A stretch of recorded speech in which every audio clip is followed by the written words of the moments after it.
네, 안녕하세요. 자, 저희 객관식 종합반 재무회계 강의 시작하도록 하겠습니다. 일단 재무회계 관련해서 오리엔테이션 잠깐 몇 가지 말씀을 드릴 게 있는데요. 일단 저희 이렇게 한 4가지 정도 말씀을 드릴 거예요. 간략하게 한 20분 정도 말씀을 드려보도록 할게요. 그래서 먼저 1차 시험 재무회계 출제 경향부터 좀 분석을 해보고 그다음 1차 시험 어떻게 준비를 해야 될지 말씀을 드려보고요. 그다음에 이 수업 어떻게 진행할 것인지 그리고 그 수업 따라오시면서 어떻게 공부하셔야 될지 이 정도 해서 정리해 보도록 할게요. 그래서 일단 저희 재무회계 회계학 일부 시간이 늘었죠. 그죠? 회계학 시간이 늘었습니다. 그래서 원래는 50문제 80분이었는데 90분으로 늘었어요. 그래서 한 문제당 이 시간 분배가 1.8분 이렇게 되었습니다. 그래서 원래는 재무회계 한 50분, 그다음에 원가랑 정부회계 한 30분을 썼었는데 근데 10분이 늘어서 재무회계에 조금 더 비중을 늘려서 쓸 수 있게 되었습니다. 그래서 제 생각에는 아마 요 재무회계 35문제, 35문제 푸는데 한 60분 정도 쓸 수 있을 것 같아요. 그래서 이렇게 해서 좀 재무회계 시간이 늘어서 아마 계산 문제 양이 좀 많아지는 형식으로 출제가 되지 않을까라는 생각이 듭니다. 그래서 저희 뭐 예를 들어서 보통 이제 1차 시험 문제는 어떠한 문제에서 딱 단기 손익이 미치는 영향이 얼마냐 이런 것도 하나 물어보고 그것만 계산하면 되는 문제 유형이 많았었는데 근데 어떠한 유형도 있냐면 그 문제 자료를 주고 보기 5개에서 다른 것들을 다 물어봐요. 그래서 뭐 유형자산이라고 한다면은 재평가 모형에서 감가상각비가 얼마냐, 뭐 재평가 손실이 얼마냐, 재평가 이익이 얼마냐, 뭐 자본 총계 미치는 얼마냐 이런 것들을 보기 5개에서 따로따로 물어보면서 계산량을 늘리는 방식으로 출제될 가능성이 높아졌습니다. 그래서 그렇게 좀 시간이 는 게 어떤 식으로 영향을 줄지 생각을 해보셔야 되고요. 그다음에 뭐 문제 수가 달라지진 않았습니다. 똑같이 50문제 중에서 35문제가 재무액이고 그 중에서 평년 기준으로 계산 문제가 25문제, 말 문제가 10문제 이렇게 출제가 됩니다. 작년 같은 올해 2024년도 같은 경우에는 말 문제가 12문제여서 조금 많이 나오긴 했는데 근데 평년으로는 10문제 정도 나와요. 그래서 말 문제와 계산 문제의 비중이 이렇게 되고요. 먼저 말씀드릴게요. 말 문제. 말 문제는 어떻게 대비를 해야 되느냐 이에 대해 좀 생각을 해보셔야 됩니다. 개인적으로는 말 문제는 대비해서 맞출 수 있지 않아요. 그러니까 대비할 수 있는 단원들이 한정적입니다.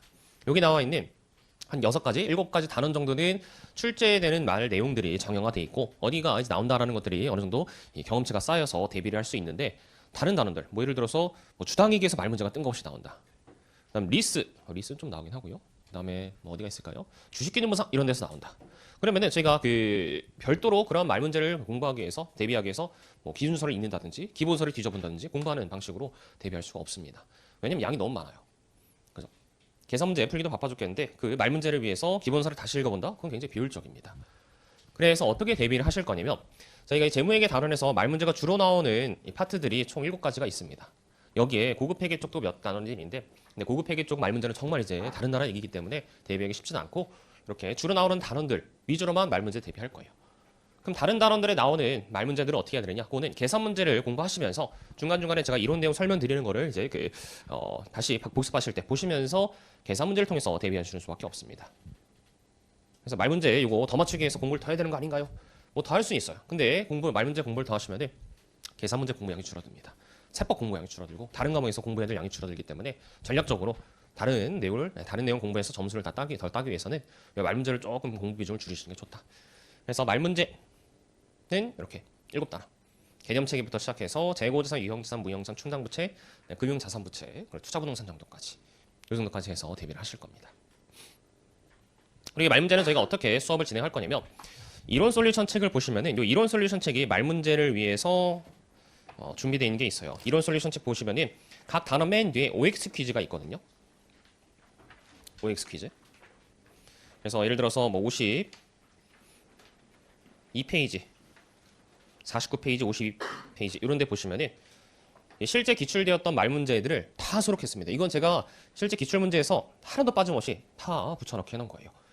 그래서 여태까지 나왔던 올해 2024년도는 이 책이 나온 후에 문제가 나와서 2024년도 기출은 넣어놓지 못했고 2023년도까지 여태까지 나왔던 모든 말 문제의 보기들을 하나하나 넣어놓고 기출 표시를 해놨습니다.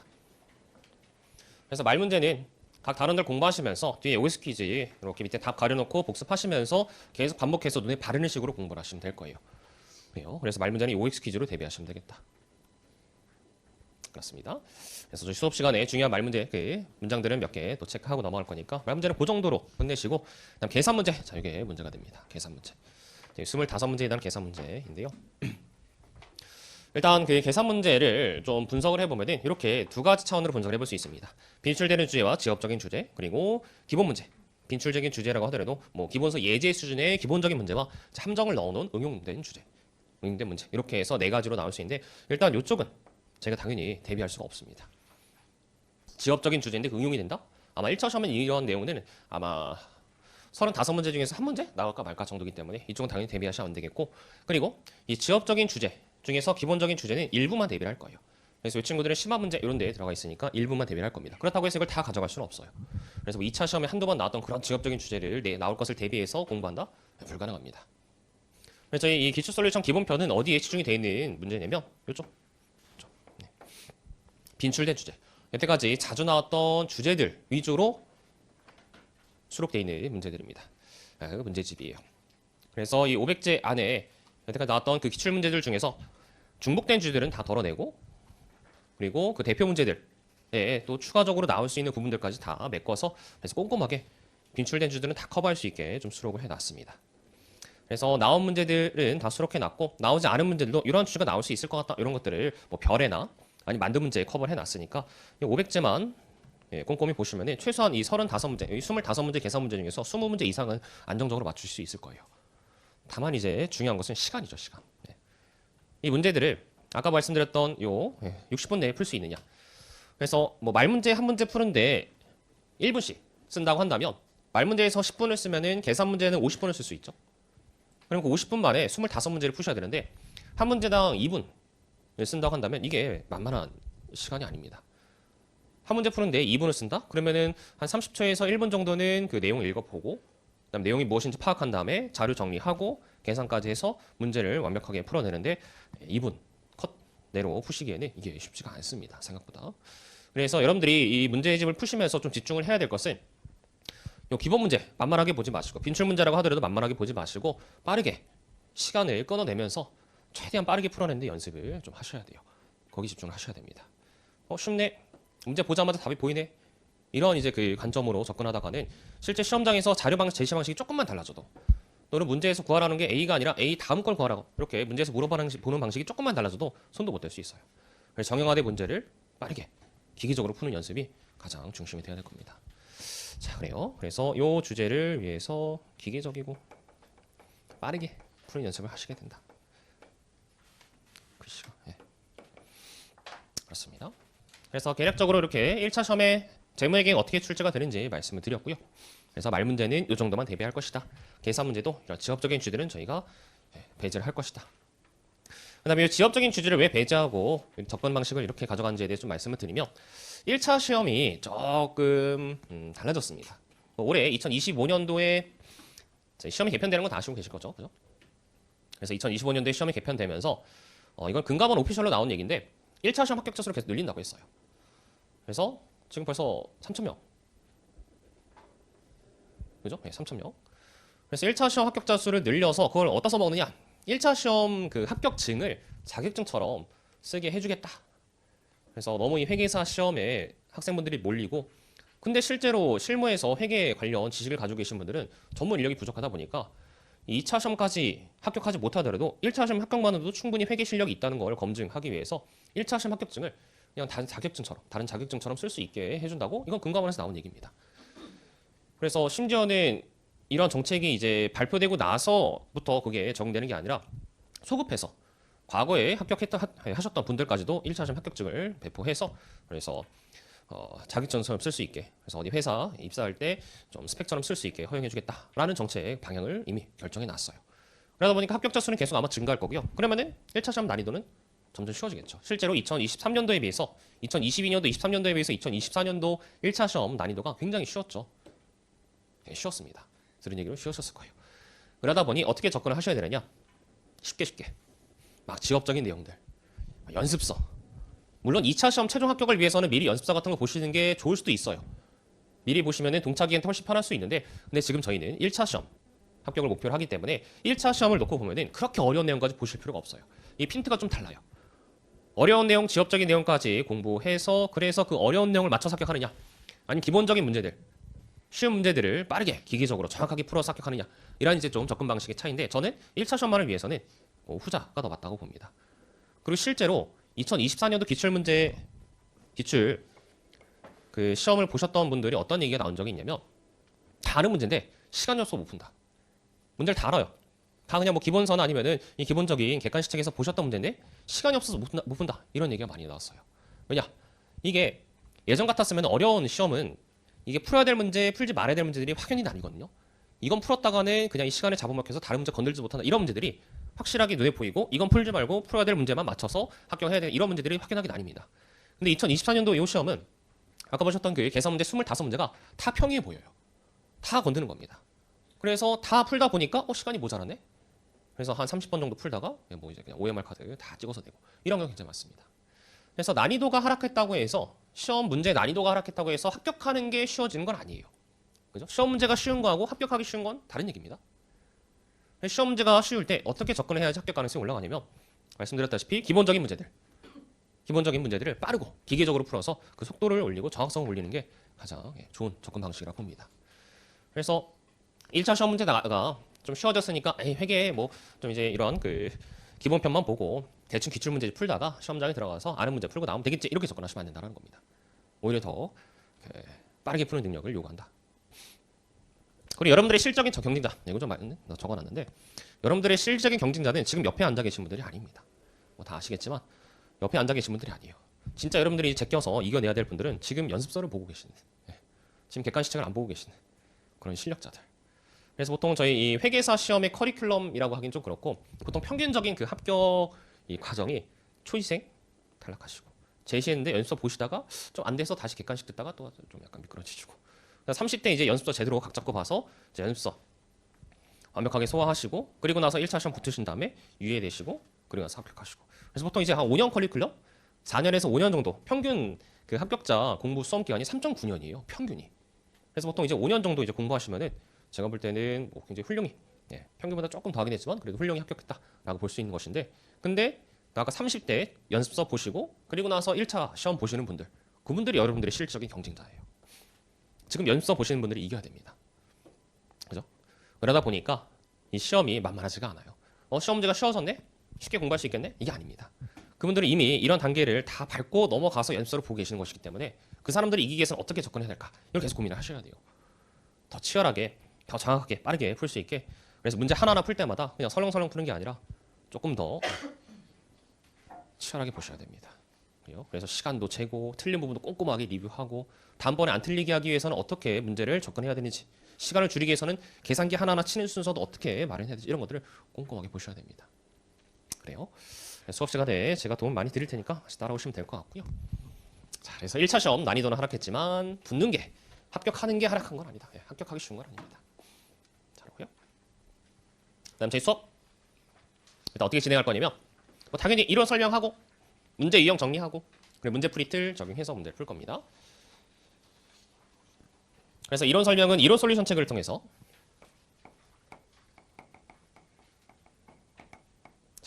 이론 정리할 거예요. 그래요. 그래서 이론 솔루션 책을 통해서 이론 정리하고 그 다음에 문제 유형들 정리. 이 녀석은 이론 솔루션 책에도 있긴 한데 저희 기출 솔루션 책 이 문제집을 보시면은 문제 다룬 첫 시장마다 주요 이론 주제별 이론 요약이라는 게 있습니다. 그래서 어디 가보시면 되면 기출 솔루션 책 50페이지에 주제별 이론 요약이라는 게 있어요. 그래서 이 문제 유형들별로 어떤 문제풀이 툴을 써서 푸는지 그래서 뭐 그림을 그리든지 표를 그리든지 아니면 회계 처리를 하는지 이런 문제 유형별 접근 방식이 정리가 되어 있습니다. 그래서 문제 유형별 접근 방식을 정리하고 그리고 문제를 풀 때 그 문제 유형별 접근 방식을 그대로 적용해서 그래서 응용된 문제가 나와도 똑같은 문제풀이 틀을 써서 기계적으로 푸는 연습을 문제풀이를 통해서 할 겁니다. 그래서 가장 이제 필요한 여러분들이 객관식 공부를 위해서 필요한 것은 이 친구. 문제 유형 정리하고 문제풀이 틀, 뭐 왁구라고 하죠. 문제풀이 틀을 익히는 거. 이게 가장 필요한 공부 단계입니다. 그래서 뭐 기본 강의나 아니면은 뭐 2차 연습서 강의 이런 것들 들으시면서 문제 뭐 이론 내용들, 그다음에 문제에 주어지는 함정들 이런 것들은 다 잘 정리하셨을 텐데 이 녀석을 그대로 문제풀이에 적용해서 빠르게 기계적으로 풀기 위해서는 그 문제에 등장하는 주제들, 이론 내용들을 여러분들의 그 풀이 과정에 맞게 정리하는 과정, 정리하는 뭐 표, 그림 이런 것들이 필요해요. 그래서 흩뿌려져 있는 자료를 여러분들의 문제풀이에 맞게 정리하기 위해서 그렇게 실수 없이 빠르게 풀게 하기 위해서 문제풀이 틀을 하나하나 좀 정리해 보겠습니다. 그래서 각 단원별로 다 나와 있으니까 보시면 돼요.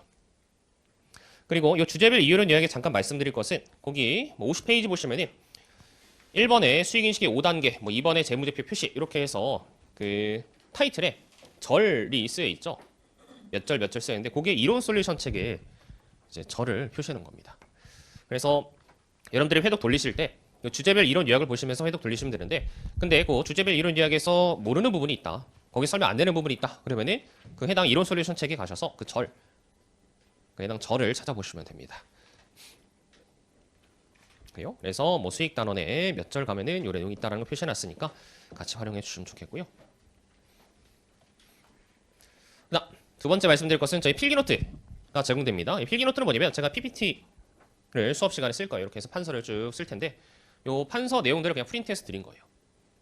그래서 이건 전적으로 제가 수업을 편하게 하기 위해서 만들어 드리는 겁니다. 여러분들이 공부할 때 정리하는 목적으로 드리는 게 아니에요. 제가 수업 편하게 하기 위해서 필기노트를 제공해 드리는 것이고 물론 수업 시간에 제가 이 칠판에 쓰는 판서 내용 중에 일부를 필기노트에 쓸 수 있는데 근데 그 필기노트로 공부를 끝내시면 안 돼요. 이 필기노트에 나와 있는 내용을 반드시 이론 솔루션 책에다가 단권화를 하셔야 됩니다. 여러분들 공부하실 때 많이 착각하시는 게 느껴보셔서 아시겠지만 이거 나중에 내가 보겠지? 이런 생각. 그래서 요거 공부해 놓은 거 이거 내가 나중에 보겠지? 프린트를 받은 거 나중에 보겠지? 아니면은 문제집 뭘 풀었는데 요 기출 문제집 내가 나중에 보겠지? 이런 생각을 착각을 많이 하시는데 볼 시간이 없어요. 그죠? 결국 시험장 들어가기 전에 보는 것은 각 과목별 한 권씩, 과목마다 한 권씩 볼까 말까입니다. 그렇기 때문에 단권화가 필요해요. 하나의 책에 여러분들의 모든 공부 내용들을 다 녹여놓은 그 단권화된 책이 필요합니다. 그걸 이론 솔루션 책으로 삼으시면 돼요. 그래서 단권화에 대해 조금 더 말씀을 드리면 단권화는 왜 필요하냐면 여러분들이 시험 이제 지금 9월 달인데 9월부터 12월 달까지 객관식 공부하시고 1, 2월 달에 이렇게 해서 회 더 돌리신 다음에 2월 말에 1차 시험 보시죠. 네, 1차 시험 보실 때 어떻게 해야 합격할 수 있냐면 이 1차 시험이 2월 28일이 있다라고 한다면 2월 27일 이 하루 만에 전 과목을 1회독 하셔야 됩니다. 전 과목 1회독. 이거 왜 말씀을 드리냐면 이 전공시험 겹칠 때도 그런데 여러분 대학교 전공시험이 예를 들어서 하루에 4개 겹쳤다. 그럼 쉬운 거 2개는 그 전전날에 보고 어려운 거 2개는 전날에 보고 전공시험 보죠. 그럼 전전날에 봤던 그 전공시험은 망합니다. 그죠? 사람 머리랑 그렇게 좋지가 않아요. 전전날에 본 거 다음 날까지 기억이 나겠지 생각하고 그렇게 공부하고 시험장에 들어가면 전전날에 본 게 하나도 기억이 안 나요. 그렇기 때문에 반드시 시험 전날에 전과목 조금이라도 한 번씩 다 보셔야 돼요. 그래서 요거 전과목 1회독을 목표로 해서 일주일 동안 1회독 하시고 한 달 동안 1회독 하시고 이런 식으로 해서 이제 회독 시간을 줄이시면서 하루 전에는 1회독을 하셔야 되는데 요 하루 전날에 전과목 1회독 하기 위해서는 단권화된 책이 필요합니다. 그래서 세법 4시간, 경제학 4시간, 재무회계 3시간, 경영학 30분, 원가관리 30분 이렇게 시간 배분을 해서 전과목 1회독 하기 위해서는 재무회계 이 객관식 책 또는 기출문제집 이런 것들을 4시간 만에 볼 수 없어요. 이미 단권화된 책이 필요합니다. 그 단권화된 책에 뭐가 포함되어 있어야 되느냐? 여러분들이 여태까지 공부했던 이론 내용, 중점 내용들, 그리고 공부하시면서 이제 문제풀이하면서 틀렸던 내용들. 근데 문제풀이가 이 기출 솔루션 책 한 권 푸실 거 아니시죠? 기출 솔루션 책도 풀고, 기출 문제집도 풀고, 조금 여유가 있으시면 나중에 모의고사 책, 제형모 이런 거 들어보셨죠? 그런 것도 푸실 겁니다. 그래서 그렇게 문제풀이하면서 틀렸던 내용들도 다 이 책에 녹여서 나중에 시험장 들어가기 직전에 그 녹인 책, 단권화된 책 하나만 보시면은 여태까지 공부했던 내용들을 다 한번 훑어볼 수 있는 그런 공부를 할 수 있는 겁니다. 그래서 단권화를 꼭 해주셔야 된다. 그래서 거듭 말씀드리지만 필기노트 프린트물을 드린 것은 수업 시간에 한번 보시고 복습하시면서 이론 솔루션 책에 옮겨 적으시고 그리고 버리세요. 이제 버리셔야 됩니다. 이거 들고 가서 이거 객관식 과정 계속 이제 이거 마칠 때까지 이거 다 저장해가지고 이거로 공부해야지 그렇게 생각하시면 안 돼요. 그럼 이것만 보다 보면 이론 솔루션 책도 안 보고 또 이론 솔루션 책도 안 보다 보면은 기출 문제집도 이제 풀고 나서 버리고 단권화된 책이 없어집니다. 그래서 반드시 하나의 책을 정하셔서 거기에 옮겨 적으셔라. 다만 이제 이 이론 솔루션 책에 단권화 하실 때 뭘 좀 활용하시면 좋냐면 포스트잇이나 이건 너무 잔소리 같은데 리갈지 예전에도 제가 기공학 때 말씀드렸었는데 리갈지 활용을 좀 하세요. 그래서 저 다이소 같은 데 가보면은 이렇게 해서 여기 남색으로 이렇게 칠해져 있고 줄 쫙쫙 가인 노란색 그 종이 있죠. 옥스포드지 이거. 그래서 요 리갈지를 이론 솔루션 책보다 조금 더 작은 계산기만한 사이즈 같은 리갈지가 있습니다. 이거 사셔가지고 그 필기노트에 적어놨던 내용들 바로 이론 솔루션 책에 적으면은 또 나중에 지워야 수도 있으니까 이런 이 가지 활용하셔서 그래서 껴놨다가 뭐 필요치 않으면 버리셔도 되고 아니면 좀 수정해야 될 부분이 있으면 다시 새로 쓰셔도 되고 이렇게 좀 수정할 수 있게 이런 메모장들을 활용하시면 되겠습니다. 그래요. 자, 단거나 미리 좀 말씀드렸고요. 그다음 해석. 해석하실 때 단거나 해야 된다. 뭐 똑같은 얘기입니다. 자, 제가 이제 이렇게 수업을 들으시면서 정리했던 내용들을 복습하시면서 어떻게 수업을 또 따라오셔야 되는지 말씀을 드릴 텐데요. 자, 회독에 대해 좀 말씀을 드리면 여러분들이 3회독을 하셔야 됩니다. 3회독을 하셔야 되는데 1회독 때는 강의 들으면서 문제풀이 복습을 하시니까 잘 돼요. 문제도 잘 풀리고 잘 따라올 수 있습니다. 근데 2회독 때는 혼자서 이론 내용 보시고 복습을 하셔야 되다 보니 이게 쉽지가 않죠. 수업 들으면서 문제 풀 때는 그렇게 잘 풀렸는데 혼자서 풀려고 하니까 이게 잘 안 돼요. 그래서 이 2회독 때 많이 꼬꾸라치시죠. 복습을 한다고 해도 제대로 하는 게 아니라 문제 풀고 답 보고 아이씨 틀렸네. 내가 알면 맞출 수 있었는데 이건 실수다. 그래서 대충 문제에서 틀린 부분만 체크하고 넘어가십니다. 그리고 잘 안 되게 되고요. 근데 그러시면 안 돼요. 이 2회독 때가 제일 중요해요. 2회독 때 복습을 어떻게 하느냐에 따라서 그 이후에 3회독 그리고 그 이후에 다른 문제집 풀 때까지도 영향을 미칩니다. 2회독 때 반드시 하셔야 될 게 뭐냐면 물론 뭐 이론 내용 보고 복습하실 때 틀린 부분을 다 점검하셔야 되는데 3회독 때 내 문제를 맞추기 위해서는 뭘 체크를 해야 되는지 그리고 3회독 때 또 틀려도 똑같이 틀린 부분이 있다고 한다면 그 틀린 부분을 다시 이론 내용 찾아보고 내가 왜 틀렸는지를 다시 한번 찾아보는 데 시간을 줄이기 위해서 이미 다 2회독 때 정리가 끝나 있으셔야 됩니다. 다시 무슨 얘기냐면 2회독 때 여기서 틀린 문제는 반드시 3회독 때 또 틀리게 돼 있어요. 2회독 때 틀린 문제 중에서 3회독 때 다시 맞출 수 있는 문제는 제가 볼 때는 전체 틀린 문제 중에서 한 10% 내입니다. 그래서 2회독 때 틀린 문제는 반드시 3회독 때 틀리게 돼 있는데 근데 그때 2회독 때 틀린 문제들 복습하면서 시간 왕창 들이시고 그 왕창 들인 시간 다시 사라진 다음에 제로 베이스에서 3회독 하면서 다시 틀린 문제 또 다시 복습하시면서 왕창 시간 들이시고 그래서 실수를 계속 반복하시면 안 된다는 겁니다. 2회독 때 틀린 건 괜찮아요. 여기서 회독하시면서 뭐 어려운 부분이 있거나 틀린 건 괜찮은데 그 내용을 발판으로 해서 3회독 때 시간을 단축할 수 있게 이미 2회독 때 정리가 다 되셔야 됩니다. 내가 왜 틀렸는지 어느 부분 함정을 놓쳐 틀렸는지 다음번에는 이 부분을 틀리지 않게 해서 어떤 부분을 체크해야 되는지 이런 것들을 미리 다 정리해서 다음번에는 반드시 맞출 수 있게 또 틀리더라도 왜 틀렸는지를 바로 알아챌 수 있게 이미 다 정리가 되셔야 돼요. 그래서 계단 올라간다 생각하시면 돼요. 1회독 때 계단 올라가고 2회독 때 계단 오고 3회독 때 계단 올라가는데 여기서 2회독 때 계단 올라가 발판을 마련해 줘야지 여기서 올라가지 여기서 발판을 마련해 두지 않으면 다시 여기서 1회독 수준의 실력에서 다시 올라가셔야 됩니다. 그래서 발판을 마련해 두셔라. 그래서 오답 정리를 꼼꼼히 해주셔야 돼요. 그래서 오답 정리를 어떻게 해라 이거는 제가 뭐 학생분들마다 천차만별이기 때문에 제가 별도로 말씀드리기 쉽지는 않습니다. 어떤 부분이 틀리고 어떤 부분을 스케치를 못하고 이런 것들은 여러분들이 개개인이 잘 파악하셔서 정리해 주셔야 되고요. 자, 이렇게 해서 2회독 잘 하셨으면 3회독 때부터는 이론을 안 보고 복습을 하시면 됩니다. 쉽지는 않겠지만 이론을 안 보고 복습하셔야 돼요. 왜냐? 이론 보고 복습하시게 되면 이때부터는 답 보고 문제 푸는 거 똑같아요. 그래서 주제별 이론 이런 내용들을 공부하지 마시고 바로 문제를 푸셔서 여러분들이 진짜 실력이 뭔지를 파악하셔야 됩니다. 왜냐면 이 회독을 돌리시면서 계속 이론 보고 복습하시는 분들이 계시는데 근데 그 이론 보고 복습하는 것은 답지 보고 문제 푸는 거하고 똑같아요. 근데 그렇게 해서 문제 풀린 거 가지고 내가 실력이 꽤 괜찮아졌네? 이렇게 오해하시는 분들이 있습니다.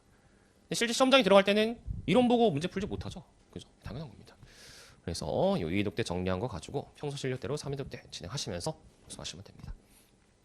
그래서 이렇게 회독을 늘리시다가 최소 3회독 이상 하시고 정답률이 기술률션 기본편 요 책의 정답률이 70% 이상 나오면은 한 단원 풀었을 때 그 단원 내 안에 문제들 중에서 한 70% 이상 맞춘다. 지역적인 문제는 좀 틀리긴 하지만 어느 정도 맞춘다라는 느낌이 오시면은 그러면 이제 어디로 넘어가시면 되느냐? 기출문제집으로 넘어가시면 돼요. 기출문제집 넘어가시고 그다음에 이 기출문제집 푸실 때는 시간을 재고 이제 푸시면 됩니다. 그 전까지는 시간 재고 푸는 게 쉽진 않아요. 시간을 재려고 해도 최소 한 문제 푸는데 4분 5분씩 걸립니다. 그래서 여태까지는 시간 너무 신경 쓰지 마시고 이렇게 해서 어느 정도 문제풀이 과정이 익숙해지셨다면 그때부터 기출문제집으로 넘어가셔서 시간 재고 푸시면 되겠습니다. 그래서 기출문제집 푸시고 뭐 다른 모의고사 책 푸시고 뭐 파이널 책 푸시고 그런 책들 보시면 되겠죠. 자, 그렇습니다. 이 정도? 네, OT 이 정도 30분이나 했네요. 마무리 짓겠습니다. 근데 뭐 제가 이렇게 말씀드려도 또 강의 끝날 때쯤 하면은 제가 했던 얘기 다 잊어먹고 기억도 못 하세요. 그래서 저희 수업 끝날 때 또 한번 말씀을 드릴 겁니다. 자, 그래요. 자, 일단 1장의 개념체계부터 보도록 하실게요.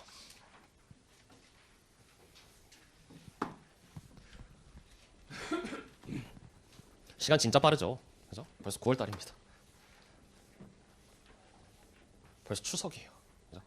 설날이 어제 같았는데 벌써 추석이고 추석 지나고 나서 보면은 이제 제목이 끝날 때쯤 되면 정신없이 또 세법이랑 경제학 같은 거 하셔야 되고 거의 치이다 보면 또 12월 달쯤 돼서 막 회독 돌리다 보면 정신없이 또 1차 시험장 들어가서 눈 떠 있습니다. 시간이 진짜 빠르니까 매일매일 잘 치열하게 사셔야 됩니다. 자, 일단 1장의 제목과 개념체계. 자, 이 개념체계는 말문제 위주로 출제가 되죠. 자, 그래서 이렇게 해서 총 6가지 주제가 등장합니다. 그래서 계산 문제가 출제된 적이 한 번, 뭐 세무사 1차 시험에 한 번, 이 계산 문제가 출제가 된 적이 있긴 한데 여기서 계산이 한 번 나온 적이 있고요. 여기서도 계산이 몇 번 나온 적이 있습니다. 그 애는 다 말문제가 출제가 되는 단원이라 보시면 되겠습니다. 자, 그래서 골고루 잘 나오고 과거에는 요 질적 특성, 요 주제가 많이 나왔었는데 요즘 들어선 질적 특성 중요도가 조금은 떨어진 것 같아요. 다른 주제들도 골고루 나옵니다. 그래서 다 전반적으로 보셔야 되겠다라는 거. 그래요. 뭐 개념체계에서는 이 주제를 나누는 게 크게 의미가 없죠. 문제 풀이틀 쓰는 것도 없으니까 바로 넘어가시겠습니다. 자, 그래서 일단 이런 솔루션 책. 자, 12페이지에 1절에 재무회계 기초인데 이 친구는 넘어가실게요. 이 친구는 이론적인 내용들. 기준서나 개념서의 내용이 아니라 이론적인 내용들이기 때문에 넘어가시겠습니다. 시험 문제 나올 가능성이 없으니까 14페이지 2절의 개념체계 바로 보실 텐데요.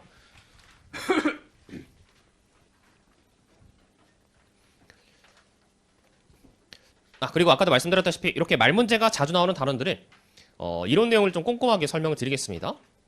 그래서 여러분들이 다 아시는 내용이긴 하겠지만 그래도 이론 내용들을 하나하나 문장 하나하나 읽어보시면서 이제 그에 대한 설명을 드리도록 할게요. 자, 지루하긴 하지만 그래도 천천히 말씀드리겠습니다. 일단 2절의 개념체계. 거기 보시면 1번에 개념체계 나와 있고 그 개념체계라는 게 뭐냐? 외부 정부 이용자를 위한 재무보고의 기초가 되는 개념을 정립하기 위한 개념서다. 그래서 개념서입니다. 개념서. 그래서 무슨 얘기가 나오냐면 회계 기준이 아니다 라는 얘기가 나와요. 개념서기 때문에 회계 기준이 아닙니다. 기준서가 아니에요. 그래서 말문제로 나온 적이 있는 문장입니다. 개념체계라는 것은 기준서가 아니다. 그럼 기준서와 개념서가 뭐가 다르냐? 기준서는 구체적인 회계 처리 방침을 마련해 두고 있습니다. 그래서 감가상각 어떻게 계산해라. 감가상비는 비용 처리해라. 감가상 누계액은 자산의 마이너스 계정이다. 이런 것들. 이런 세부적인 회계 처리 규정을 다루는 게 기준서지만 개념체계는 그런 것까지 다루지 않습니다. 자산이 뭐다. 부채가 뭐다. 그래서 자산부채 정의나 그다음에 인식기준이 어떻게 돼야 된다. 이런 것들. 자산부채 어떻게 측정해야 된다. 이런 것들. 그런 일반적인 개념에 대해서 다루고 있는 것이다. 자, 그래서 개념서 체크하시고요. 그다음 두 번째 칸에 나와 있는 위상. 이 위상도 시험 문제 종종 나옵니다. 읽어보시면은 개념체계는 회계 기준이 아니에요. 그래서 개념체계 그 어떠한 내용도 회계 기준이나 그 요구사항에 우선하지 않는다. 그래서 뭐가 우선한다? 회계 기준이 우선한다는 얘기입니다. 회계 기준이 우선해요.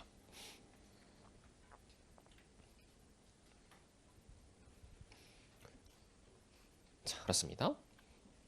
체크하시면 되겠고. 그다음 그 밑에 세 번째 칸에 보시면은 기준서와의 관계. 일반 목적 재무보고의 목적을 달성하기 위해서 회계기준위원회는 개념체계 관점에서 벗어난 요구사항을 정하는 경우가 있을 수 있다. 이게 뭐냐? 개념체계. 개념체계에서 얘기하는 그 일반 목적 재무보고의 목적이라는 게 있습니다. 그래서 개념체계가 요구사항을 이 개념체계 벗어난 관점을 개념체계 관점에서 벗어난 요구사항을 정하는 경우가 있을 수 있다라고 나와 있습니다. 그래서 그 요구사항이라는 것은 기준서를 말해요. 기준서에 나와 있는 개별적인 항목을 요구사항이라고 하는데 그래서 개념체계에서 벗어난 요구사항, 기준서를 정할 수도 있다. 즉 무슨 얘기냐? 개념체계와 기준서가 다를 수 있다. 그 얘기입니다. 그래도 뭘 우선적으로 따른다? 기준서. 기준서를 우선적으로 따른다.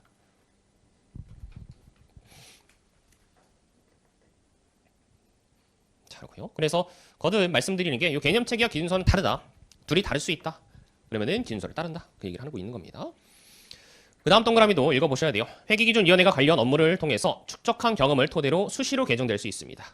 그래서 이 개념체계를 개정할 수 있다는 얘기입니다. 그래서 실제로 개념체계가 2012년도에 한번 개정이 되었고 2020년도에 한번 개정이 되었습니다. 그래서 저희가 배우는 것은 2020년도에 최종적으로 개정된 개념체계를 배우는 것인데, 근데 그런 개념체계를 개정했다고 해서 그다음 문장 자동으로 회계 기준이 따라 개정되는 건 아니에요. 개념체계가 개정됐다고 해서 회계 기준이 자동적으로 같이 개정되는 게 아닙니다. 기준서, 회계 기준서는 따로 개정을 해야 돼요. 자, 이거 체크하시면 되겠고요.